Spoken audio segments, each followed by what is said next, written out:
Donc comme ça se voit, c'est moi, donc je suis célibataire. Là ça se voit, hein, j'ai pas le...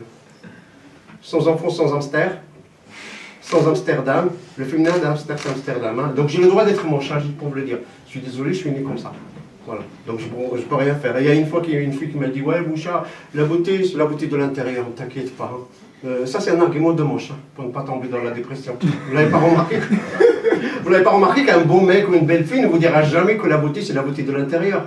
En plus, parfois, tu as envie qu'ils te disent un mot comme ça, mais tu te dis, ouais, t'es moche, de toute façon, il y a plus moche que toi. Ça veut dire quoi? Ça veut dire que je suis vraiment moche. Parfois, tu les dis, et lui, il est en train d'ajouter encore plus de... Mais voilà, donc je suis issu d'une famille nombreuse. Voilà, on est 17 à la maison, 17 garçons et 15 filles. Ma mère, il n'y a que la ménopause qu'elle a arrêté, sinon elle n'allait jamais arrêter. Il faut savoir que dans ma famille, les 5 premiers enfants, c'était juste un test pour mes parents. Pour savoir qu'est-ce que ça va faire les enfants, est-ce qu'ils vont continuer ou pas, voilà, donc je suis le 10e et tout ça. On avait une télé en noir et blanc à l'époque, je ne sais pas si les adultes, ils ont... Quelqu'un, il a vécu un peu cette période où la télé était en noir et blanc. Nous, on ne savait pas qui c'était l'homme de la femme. On les distinguait qu'avec la moustache. Et on a attendu la couleur, et quand la couleur est arrivée, c'est là où on a découvert que la femme, c'est celle qui portait la moustache. Mais à l'époque, on regardait la télé portugaise, vous savez, le Maroc, c'était à côté. Voilà, donc à Casablanca, on habitait à côté d'une autoroute. Ça, c'est véridique par contre. Hein. On habitait à côté d'une autoroute, et dans l'autoroute, il y avait un passage piéton.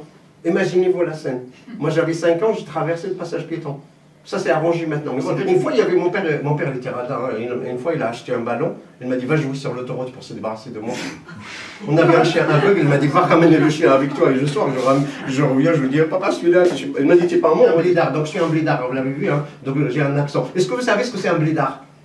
Donc, un blédard, c'est simple. Comment reconnaître un blédard? Attendez, j'explique ce que c'est un blédard parce qu'après, j'ai juste un truc qui me gêne, non?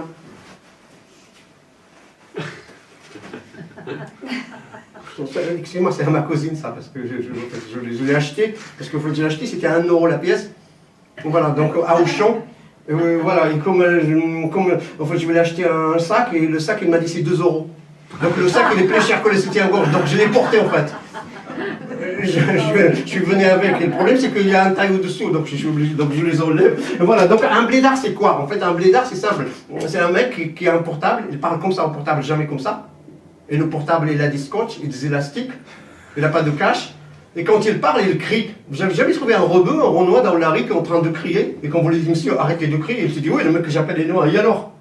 Parce qu'il croit que la distance est proportionnelle à la voix. Allô, oui, tu m'entends? Oui, attends, maintenant je crie. Même si tu cries, on a dit, qu'est-ce que tu... Même si tu cries, mais dans ce cas, tu enlèves le téléphone, tu l'appelles direct. Allô, ça va, tu m'entends? Non, crie très fort, je t'appelle vous. Mais attends, il a 4000 km, et voilà. Donc ça, c'est côté homme. Et côté femme, comment reconnaître une blédarde, hein? Une blédarde, c'est simple, elle n'a pas besoin du kit main libre. Elle met le téléphone ici, vous savez, dans le foulard, et en même temps, c'est la seule que tu la vois à 18h30, en train de, voilà, dans le métro, avec sa poussette, 3 enfants, un enfant derrière, un enfant devant et 3 à l'intérieur.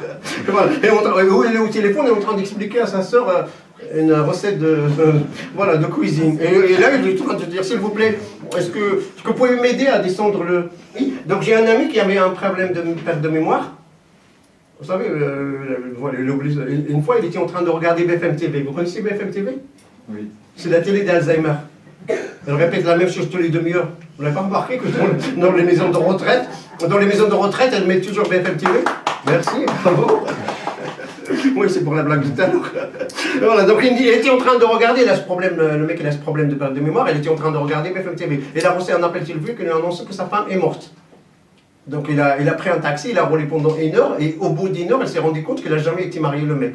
Il est allé voir le médecin, il lui a dit, s'il vous plaît, j'ai des problèmes de perte de mémoire, qu'est-ce que je fais? Le médecin lui a dit, paye-moi en avance. Parce que la semaine dernière, vous avez oublié, vous avez parti sans bail. Non, il faut être sérieux, franchement. Il y a 2 cas de figure d'avoir des pertes de mémoire. Le premier cas, c'est avoir Alzheimer. Et le deuxième cas,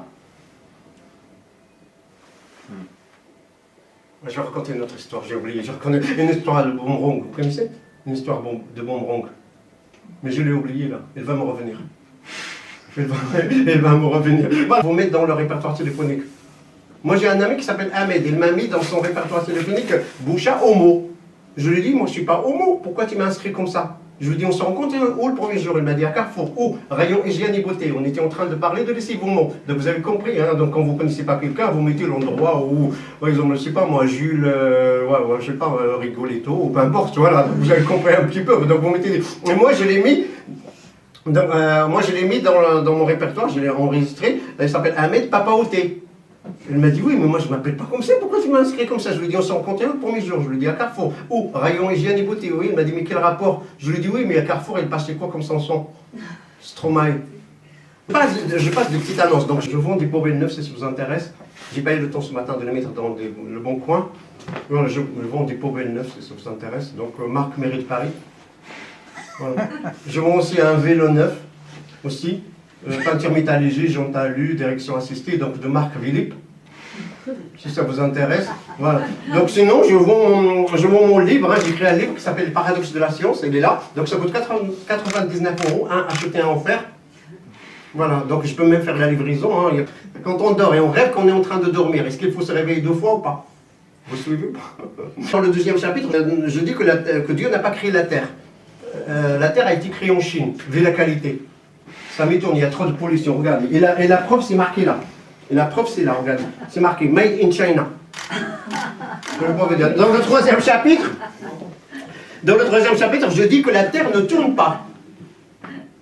Et là, je vais vous expliquer comment est arrivé l'effet spécial numéro 1, 1 €, l'effet spécial numéro 2, à 5 €. Voilà, pour aller de Casablanca à Paris, j'étais à ce niveau-là. C'est même m'est arrivé l'idée. Je dis, si la Terre tourne dans ce sens, pour aller de Casablanca à Paris, on ne va jamais arriver à Paris. Vous suivez? Donc la Terre, voilà, nous on tourne, la Terre elle tourne. Voilà, donc on ne va jamais arriver. Je me dis, à un moment, si la Terre tourne dans l'autre sens, il suffit juste de rester immobile et attendre que Paris arrive et descendre. Donc la Terre ne tourne pas. C'est ce principe de la Terre qui tourne. Pour voyager de Paris en Inde, en New York, il suffit juste d'inventer un ascenseur. Voilà, et attendre en haut jusqu'à ce qu'un ascenseur ait un truc vertical et attendre en haut pour même faire une